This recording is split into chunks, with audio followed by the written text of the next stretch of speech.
अस्सलाम वालेकुम वरहमतुल्लाहि वबरकातुहू। नाजरीन, मैं इमरान बंटी एक बार फिर आप लोगों के दरमियान में सियासी बातों को लेकर के हाजिर हूँ।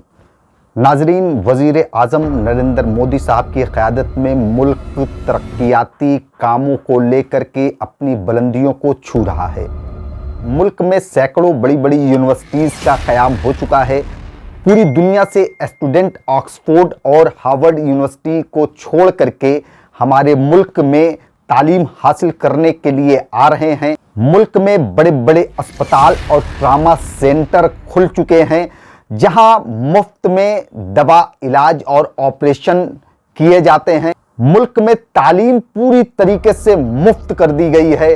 बड़े बड़े स्कूल में मुफ्त में तालीम दी जा रही है, शिक्षा दी जा रही है। और भारत की अगर सड़कों की बात की जाए तो तारकोल की सड़कों को हटा करके पूरे देश में संगमरमर बिछा दिया गया है।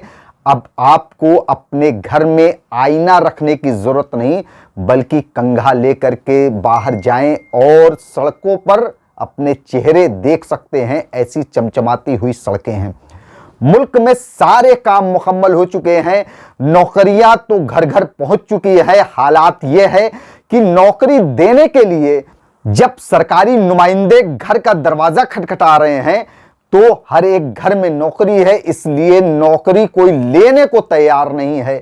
अब अगर मुल्क में कुछ काम बचे हुए हैं तो वाहिद ताजमहल का नाम बदल करके तेजो महालय करना, कुतुब मीनार का नाम बदल करके विष्णु स्तंभ करना, ज्ञानवापी मस्जिद और औरंगजेब पर चर्चा करना, जितनी भी उर्दू नाम वाली सड़कें या जगह है उनका नाम को बदलना, सिर्फ वाहिद और वाहिद एक ही काम अब मुल्क के अंदर बचे हुए हैं। और इसकी मुबारकबाद भारतीय जनता पार्टी को देना चाहिए कि जिसने 7 साल के अंदर मुल्क को एकदम बदल डाला। मुल्क की जो पहचान थी, मुल्क का अदब, मुल्क की सकाफत, मुल्क की भाईचारगी, वो अब दूर दूर तक कहीं नजर नहीं आ रही है। आज देखिए तो भारतीय जनता पार्टी या हिंदुत्ववादी संगठन के जो भी लीडर हैं, आए दिन लगातार जहरीले बयान देते चले आ रहे हैं। मीडिया की बात की जाए तो मीडिया भी अपने सबसे बुरे दौर में जी रहा है।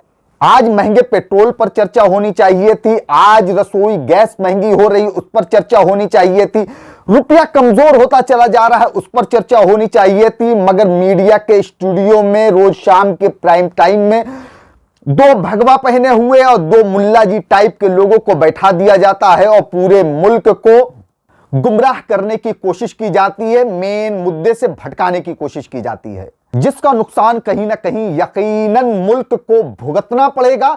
और देश की जनता को देखना चाहिए, देश की पॉलिटिशियंस को देखना चाहिए कि आज श्रीलंका की क्या हालात हुई है। जिस नेता को कभी श्रीलंका की आवाम पूजा करती थी, आज उन्हीं नेताओं को दौड़ा दौड़ा करके पीटने और उनके घरों में आग लगाने जैसा काम कर रही है। श्रीलंका की बात की जाए तो वहां भी मुसलमानों और तमिल के खिलाफ लगातार प्रोपगेंडे तैयार किए जाते थे। लेकिन मुझे मुल्क की आवाम पर पूरा यकीन है कि आने वाले वक्त में मुल्क की हालात को देखते हुए देश की जनता आने वाले वक्त में फैसले लेगी।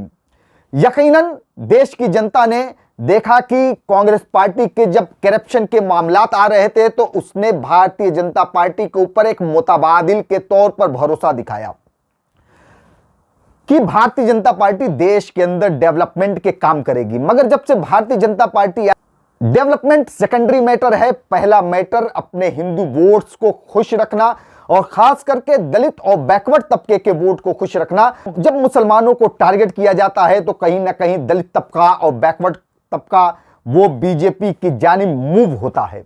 मगर ये नफरत की राजनीति आखिर कब तक चलेगी? इसको बंद होना ही पड़ेगा। अभी ज्ञानवापी प्रकरण में संगीत सोम, जो कि अपनी सीट से हार गया और उसके बाद भी जहरीले बयान को देने से बाज नहीं आ रहा, उसने कहा कि जो 92 में हुआ है वही 2022 में दोहराया जाएगा। संगीत सोम, जिसे मुल्क से मोहब्बत नहीं बल्कि सिर्फ अपनी सत्ता और सियासत से मोहब्बत है, जो चाहता है कि जो 92 में जो काला दिन गुजरा, 92 से पहले की बात की जाए तो क्या देश ने कर्फ्यू की हालात नहीं झेली? क्या देश में दंगों की हालात नहीं थी? क्या संगीत सोम देश को वही 92 वाली स्थिति में लेकर के जाना चाहता है? शायद यही सारी चीजें समझ करके संगीत सोम को जनता ने इनकी सरगना सीट से हराया। संगीत सोम कहता है कि जैसा 92 में हुआ वैसा 22 में होगा, यानी कि 22 में ज्ञानवापी मस्जिद को हिंदूवादी संगठनों के जरिए से आक्रमण करके तोड़ दिया जाएगा।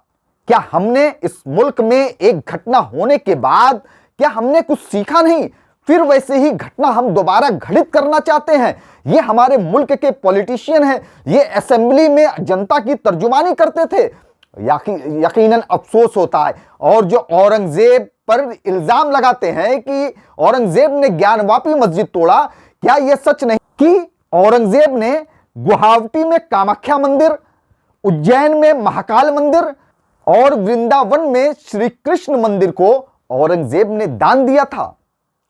यह एक सत्य यह भी है। आज मुगलों को गाली देने वाले आज अंग्रेजों के खिलाफ एक लफ्ज भी नहीं बोलते हैं। आखिर में ऐसा क्यों है? जबकि मुगलों के वक्त में देश की जीडीपी 27% थी और आज के वक्त में देश की जीडीपी FICCI इकोनॉमिक आउटलुक सर्वे के अनुसार आज देश की जीडीपी 7.4% है। अज़ीज़ान गिरामी, हम तमाम लोगों को समझना पड़ेगा कि आने वाले वक्त में देश की जनता को बेदार करना हमारा पहला कर्तव्य होना चाहिए। जिस तरीके से देश की जनता ने कांग्रेस पार्टी को कान पकड़ के तख्त से उतार दिया, आज उनका नाम लेने वाला कोई नहीं बचा है, उसी तरीके से एक बार देश की जनता को भारतीय जनता पार्टी के खिलाफ भी खड़ा होना पड़ेगा। और यकीन जानिएगा कि उस दिन यह संगीत सोम जैसे लोगों को समझ में आएगा कि शासन और सत्ता देने का मतलब यह नहीं होता कि जब तक दुनिया कायम रहेगी तब तक इस तख्त पर नशी रहेंगे, बल्कि तख्त पर कब बैठना है और कब उतरना है यह जनता तय करेगी जमहूरियत में। बड़े ही अफसोस का मकाम है कि आज जो हमारे असेंबली हाउस में बैठते हैं, जो हमारे पार्लियामेंट हाउस में बैठते हैं, वो हमारे लीडर वो इस वक्त देश को जोड़ने की नहीं बल्कि तोड़ने की बात करते हैं। हम विश्व गुरु का सपना अपनी आंखों में सजाए हुए हैं, मगर वो सिर्फ हमारे जबान पर है। क्या मुल्क के माइनॉरिटीज दलित को छोड़ करके क्या कोई मुल्क विश्व गुरु बन सकता है? नहीं बन सकता। और खास करके मुसलमानों से अपील करना चाहूंगा कि आपके हक की आवाज, आपके तहफ्फुज के लिए अब यकीन जानिएगा कि मुल्क की ना तो कांग्रेस पार्टी, ना तो आपके सूबे की समाजवादी पार्टी या सो कॉल्ड नाम निहाद सेकुलर जमात अब आपके हक की आवाज उठाने के लिए खड़ी नहीं होगी। अगर आपको अपनी हालात को बेहतर करना है तो यकीनन आपको पॉलिटिकली स्ट्रांग होना पड़ेगा और इसके लिए आपको अपना तर्जुमान असेंबली हाउस में भेजना पड़ेगा। आप देखिए आज आजम खान साहब की क्या हाल है। आजम खान साहब कौम के लिए सेकेंडरी थे, समाजवादी पार्टी के लिए हमेशा उन्होंने प्रायोरिटी दी। आज क्या हाल है? आज समाजवादी पार्टी उनके साथ नहीं खड़ी हुई है। अगर आजम खान साहब प्रायोरिटी कौम को देते और सेकेंडरी में समाजवादी पार्टी को रखते तो यकीन जानिएगा कि आज पूरी कौम आज उनके लिए जद्दोजहद करती रहती। तो इसलिए जरूरत है कि हम किसी पार्टी के वफादार ना बन करके बल्कि अपनी कम्युनिटी और अपने कौम के लिए वफादार रहें। तो नाजरीन, जिस तरीके से संगीत सोम जैसे लोग इस तरीके का बयान देते हैं, यकीनन कहीं ना कहीं ये जो हिंदू मुस्लिम एकता आज भी भारत में काफी मजबूत है, उसको कहीं ना कहीं उसमें तोड़ने का और दरार डालने का काम कर रहे हैं। मगर मुझे पूरा यकीन है कि देश की जनता आने वाले चुनाव में ये इस तरीके के जहरीले बयान देने वाले नेताओं को दरकिनार करेगी और साफ सुथरे छवि के लोगों को और डेवलपमेंट करने वाले, इंसाफ करने वाली पार्टी और लीडरों को चुनेगी। वाखुद दवाना अल्हम्दुलिल्लाह।